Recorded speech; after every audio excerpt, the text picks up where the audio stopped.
it's NFL Week 9 power rankings. I wanted to make sure that said 9 and not 8. But Week 9 power rankings, I'll go first. You know, we're going to go to top 10 to 1.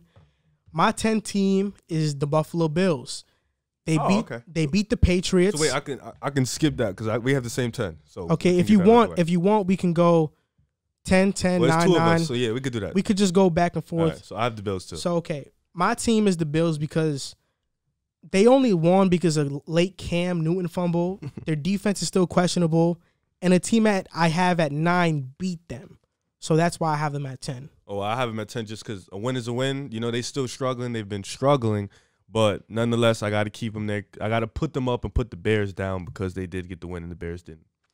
Okay, my number 9 team is the Tennessee Titans. Oh. They lost against the Bengals. That was a really bad loss. But I have them at 9 because they beat the Bills. Okay. So I can't put the Bills over them because the Titans beat them. Okay. That's the only reason I have them at 9. I have the Cardinals at 9 just because of my 8th pick. So I might as well go to my 8th pick. I have the Cards at 9 because they had to bye. My 8th pick was the Titans. You know, they were 5. They dropped because obviously they lost a stinker to the Bengals. But I have them at 8. And like you said, because I can't put the Bills over them because of that win because the Titans beat them. My number 8 team is the Cardinals. Oh, okay. I feel like the win against Seattle was very impressive. It's easy to forget about Arizona because they're on a bye week. So they didn't play. But I think they're going to play against the Dolphins this weekend. They're going to beat them. And they have a top 10 offense and defense. Save your pick. It don't matter. I'm going to say it regardless. Man. Like, the Cardinals, they have a top 10 offense and defense. So how can I not put them in the top 10 teams in the league? Of course. I had them 9. Okay, so I'm going to go 7 then. 7, I have the Packers. That was a bad loss. Just like the Titans, they lost to the Bengals. The Packers, they lost to the Vikings. They let Dalvin Cook run wild on them. But that's been the Packers' problem. You beat them by running the ball. That's been the Packers' problem for years. So I have them at 7. I have the Packers at 7 as well. I mean, we're doing this based off week 8, but the game happened yesterday, so it's fresh in my mind. I wasn't impressed with the 49ers win because the 49ers were injured. I didn't feel like, you know, it was a whatever win for me. But they're at 7 because I don't think they're better than the other teams in front of them. But I just want to give a major props to Aaron Rodgers. I mean, he's on a roll. He has 4 games this year where he's thrown 4 touchdowns or more. From 2017 to 2019, he only had 3. And in 1 year in 2020, he already has 4. So he's playing at a phenomenal MVP level. So that's why I have him at 7. You think the GMs was in his ear? Because I know last season they were talking about how he's done. I think he's just more comfortable in the offense.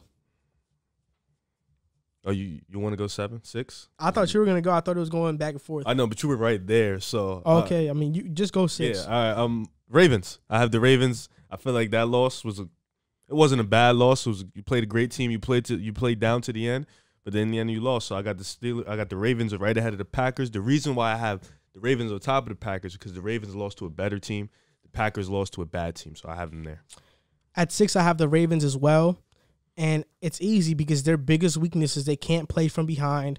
Whenever Lamar is forced to throw the ball, they kind of lose. Yeah. And I have them ahead of the Packers because I think they'd beat the Packers if they were to play. But ultimately, the Ravens, they have a big weakness, and I just think it's too big of a glaring. What you think is the big weakness? I think they have 2 weaknesses. Their weakness is that they can't throw the ball. They can't play from behind. Okay, that plays into I think the weakness is the receiving core, and Lamar, when he turns into a pocket passer, they can't win. Okay. So yeah, that plays. Okay. So I think we'll have the same pick again. Who's your 5th pick? The Saints. My fifth pick is the Saints. Okay. Yeah, I picked the Saints because impressive win. You know, you played one of the best. You played a really good team in the NFC, the Bears. You got to win. You grind it out. Granted, it went to overtime, but nonetheless, no Mike Thomas, no Emmanuel Sanders. You still got the win. So I got him at 5. Yeah, I have the Saints too, and people thought that when Mike Thomas went down, their offense was going to take a huge hit. This is 5 in a row for them too. Yeah, they have the 7th-ranked offense in the NFL, and their defense has kind of been the Achilles heel of the team. They're 23rd in ranking in points allowed.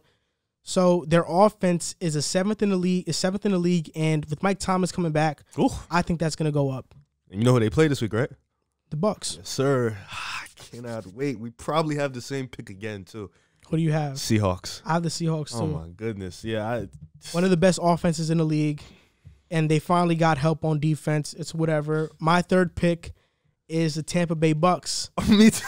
I think after they lost to the Giants, I had to drop them down a few spots. They didn't lose to the Giants. I mean, no, you're right. The performance. After they barely beat the Giants, I have to slide them down a few spots because when you face a bad team and you're a great team, have to dominate. I'm expecting you to dominate, and they didn't do that. I'm guessing your second team is who? I was expecting them to do what the Bills do to bad teams. My second team is the Chiefs. My second team is the Chiefs too. Nothing was wrong last week. It's just the first team, which I'm assuming is the Steelers. They beat a great team, so I had to put the Steelers. I had to put the Steelers from 3-1 because they beat the Ravens. The Chiefs beat a bad team, and the Bucks barely beat a bad team. So that's why those are my two. That's true. I mean, I have the Chiefs at 2 because the Steelers are my number 1 team. After they beat Baltimore, they kind of solidified themselves as a number 1 team. They're not going to have much competition going forward outside of like facing the Colts. But nonetheless. Ravens one more time. But I have the Steelers at 1, Chiefs at 2, and you have the Steelers at 1. We have essentially the same list. Yeah. Awesome. Outside of like the first couple of picks. Yeah. So next week is going to be interesting. So those are NFL Week 9 power rankings. Comment down below what teams you have in your top 10. We want to hear them.